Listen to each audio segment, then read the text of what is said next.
Hey guys, this is Underground Pulse, and we are with Gemini Syndrome. Hi.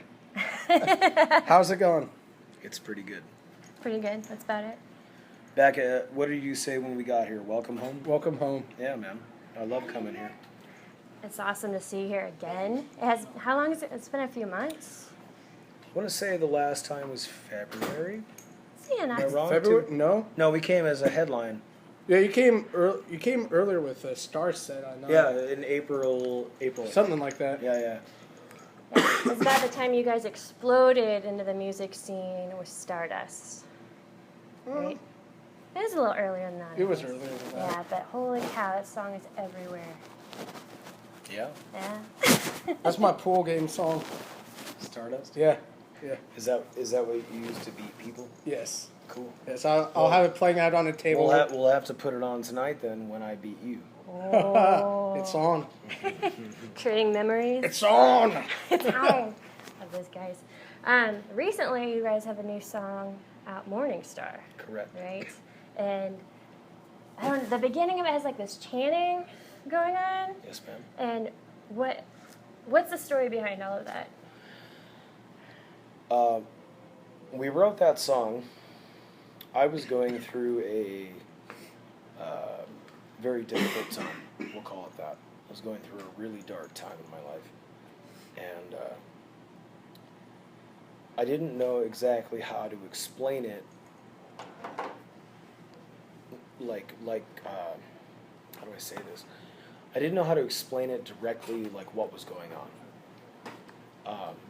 So I used the story of Lucifer falling from heaven. I felt like the falling of the devil from heaven, being cast out. I felt like I wasn't loved anymore at that time. So I used that story as a metaphor for that too. And there's a lot of emotion in it. My only regret, I guess, is that it's the most difficult song to sing, because it's in the absolute top of my range. But it's my favorite song on the record, for sure. Yeah, it does have this beautifully sad tone to it. Yeah, it's sad for sure. Yeah. It's sad for sure. Yeah. You always have to have that one song that's just very difficult for you. Every band has that one song. I do it every time, and I don't know why. Every time I write something like that, I'm like, man, why would you do that? Why? I'm gonna say my favorite song off the album is "The Pleasure and Pain." Cool. It's just a very, I don't know, it's kind of more of an upbeat, fun, but still kick your ass. But it's the heaviest one, Yes. which is funny, right? Yes. That was something that I always liked about this band, is that, you know, you got Pleasure and Pain, which is just in your face, like crunch, nasty, the most metal, quote unquote, song we have, but it has the most upbeat, positive message. Yes. Like, we're all one and the same, we're all together in this. And then you hear songs like Stardust. Kind of trips me out because that song is like, there's been people that have gotten engaged at our shows to that song, and like people fall in love to it, and it's absolutely not a love song by any means at all. But that's the point, though. It doesn't matter. It doesn't matter what I meant it to be. Mm-hmm. Whatever you take it as, you take it as, and that's good. That's what I want out of music. I want someone to hear it and embrace it in whatever way they want. And whatever it means to you is what it means to you, and that's great. It can mean something totally different to me, and that's okay. That's great. I like when musicians can write songs like that, so they can actually touch you. It might not be in that way, but it means something to someone else. Sure. Yeah. And that song means a lot to me too, like just based on my experience, how I wrote it. But it's just interesting to me to see how someone else takes it in a totally different context. And I'll be honest, man, that puts a smile on my face. Good. To see them take that in a totally different direction. I think that's awesome. Like, yeah, that song's not really written about love. It's kind of written about, I'm not going to go into detail, but certainly not love. Not that. Not at all. So, Out of all your songs you guys play live, what's your favorite to play? Depends on the day. Yeah? Depends on the day. I think Morningstar is my favorite to listen to on the radio. Stop coughing, man. Sorry. Jeez, I'm dying. Don't die. I'll try. Please don't die. It depends on the day. Like Morningstar is my favorite sonic thing to listen to. We just put so much work into that too. Like you were saying earlier, that chant at the beginning has just like so many vocal tracks that we put into it. We brought everybody in to sing on that, and it became an anthem. You know? So it's really cool for me to hear that. But like if I'm in a good mood, if I'm having a good time, you know. Stardust is kind of the upbeat song, you know. Yeah. If I'm having a really crappy day, Pleasure Pain or Basement, you know, it just depends. That's good. That's I really love every single song. Well, you should, because they're all great. Thank you. It's a great album too, and like from completion, like usually when I hear an album, there's like a song maybe, but it's got good flow. It's one of those albums where I have to start and finish it at the same time. It's one of those. Once you start listening to it, you just can't stop it halfway through the album. You gotta sit there and just finish it up. I love that. And you know, it's a story, man. I want the second record, the third record, any other record really to be like that. I want it to be a story. I feel that way about Tool records. Yeah. You know, when I go back and listen to like Lateralis, you have to listen to front to back, you know. And yeah, I hope we can capture those kind of feelings. Yeah. Another thing I've got to point out about you guys, I love the artwork. Where does it all come from? It's a group effort for sure, but we did work with a guy named Cameron Gray from Australia. He did all of our artwork. Ryan was heavily involved in that. But one of the cool things about it was that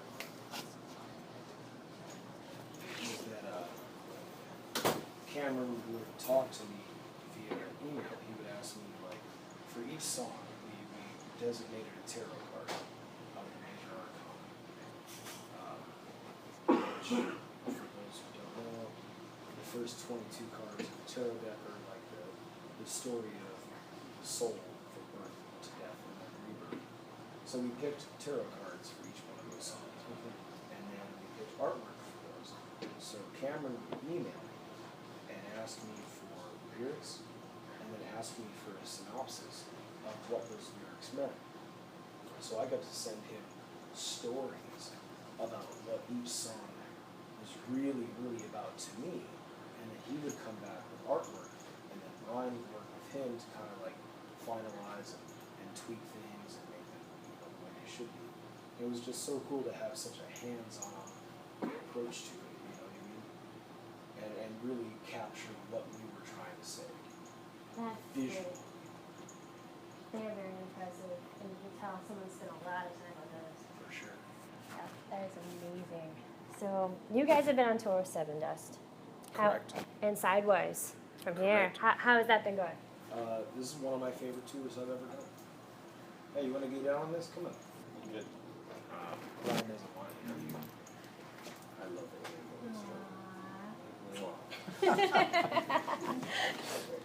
That was weird. No, it's been great. And the Seven Dust guys, the whole camp, like their band, crew, everybody's just overly helpful, friendly, and really cool. We've all kind of become family there. They've invited me up on stage a few times. I've sang Angel Sun with them. Yeah, I've seen the videos. I've sang Splinter with them. Even last night I went in, I was doing Splinter anyway, we knew that, but I went in the crowd for Angel Sun, and I was front row, and LJ came over and just handed me the mic in the crowd, and I sang the second chorus for that too, you know, and him and I were just running back and forth, just having a good time. That's awesome. For me to be able to play with, you know, the guys that I've looked up to my whole life, you know, between Mushroomhead, Vice, Drowning Pool, 500 Death Punch, you know, like I said, the list goes on and on. To be able to be invited up by somebody like LJ is just, you know, and him and I hang out every night. That's so good. Yeah, let's burn it down later. Yeah, I don't know what we're learning, but all right. They're just the coolest dudes. That's so awesome. It really is. So how long have you guys been on the road with them? About a month. How much more do you have left? Our last show with them will be the 23rd of August, and then we have seven days to root home as headlines, and then we'll be home for about 6-7 weeks, which is the longest break we've had in a very long time. We're looking forward to it. Make sure you have your house nice and cold when you get home. Yeah, we talked about this earlier. Hoodie weather all day. Yeah. Yeah, we'll spend a lot of time writing in that time. Those few weeks off, we're looking to do a second record. I think we're really excited about doing that, so we'll take that time. Yeah, we have some stuff. We write constantly on the road, so we'll kind of organize what we have so far, and maybe come up with some new stuff. Do you have a time frame for when you'd like to have it? I don't. I wish I did, but I don't. I would like to say, in my mind, I would like to go back in the studio after the new year, early. But that's just in my mind, so I don't know, you know what I mean? Like, Oh, yeah. I don't know how that's gonna happen. With that being said, like just for your personal point of view, how do you want the next album to sound compared to this first one? I want it to go further in each direction. I want the darker to be darker. I want the lighter to be lighter. And I don't mean like sonically like light. I mean like the positivity. I want what's positive to be more positive. But I want the negative to really focus. I want to go to those dark places in my mind. I want to really dig deep into that crappy, nasty place that lives inside my soul. And I want to pull that out, give it away, get rid of it, like Donnie Darko style. Nice. I like that. Nice. Now, when you go to pick songs to go on your album, how do you choose which one goes and which one doesn't? Painstakingly. We went in for this first album with about 50 or 60 songs. Wow. We have a huge catalog of stuff, and it really comes down, I think, to what, like for the first record, that was our first example to the world. You know, it was our, like I said, Lux, our first light, and so we wanted to pick the songs that were going to best tell the story of that record. So it's going to be the same for the second. And I remember reading an interview with Bruce Springsteen back in the day where he said the same thing. He's like, I go into every record with 50 songs, and I have to pick 10 or 12 or whatever. And it's hard. But then you have a catalog of things you could choose from later. And then you're always writing as a musician, always creating new stuff. So, like, really, who knows? But you just want to have it be the best representation of that moment in time for people to listen to and have it tell a story and have it mean something. That's amazing. Recently, actually it's been a little while, you guys have played a cover of Big Empty. Yeah, a few months back, yeah. Yeah. Now, where did that come from? Well, it came from Stone Temple Pilots. Oh. The idea. No, we were looking for some tunes from back in the day that we kind of grew up with, and we wanted something that would translate best for what we do anyway, sonically. And STP is a band that we all grew up listening to, and that just seemed like some kind of gothic tune. You know, it was on the Crow soundtrack. I grew up watching them, super gothic stuff. It just worked well for my range vocally, and we kind of turned it into a jazzy kind of thing, which was kind of cool. Yeah, I love the acoustic to it. Oh yeah. Major fan of the acoustics. I get to play piano, so that's awesome for me. You know. That's amazing. Yeah. So, what else do you guys have coming up? Well, we're going to finish out this tour. We've got about 2 weeks left. Okay. We'll go home. We'll write. And it looks like we're going out with Non-Point Ooh. from October to November. It'll be about a 4-week tour. Should tell them to come this way. Yeah. I'm hoping we will. Dude, we always love coming. I would love to get Non-Point back here. They played here when they Last played year, here last summer.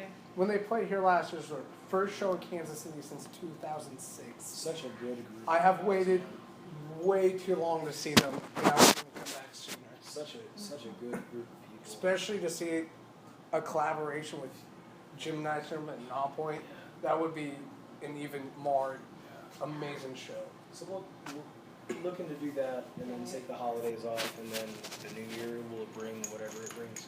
Awesome. Looking Great. forward to it.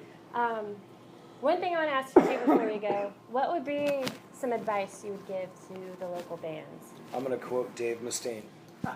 Play, play, play, play some more.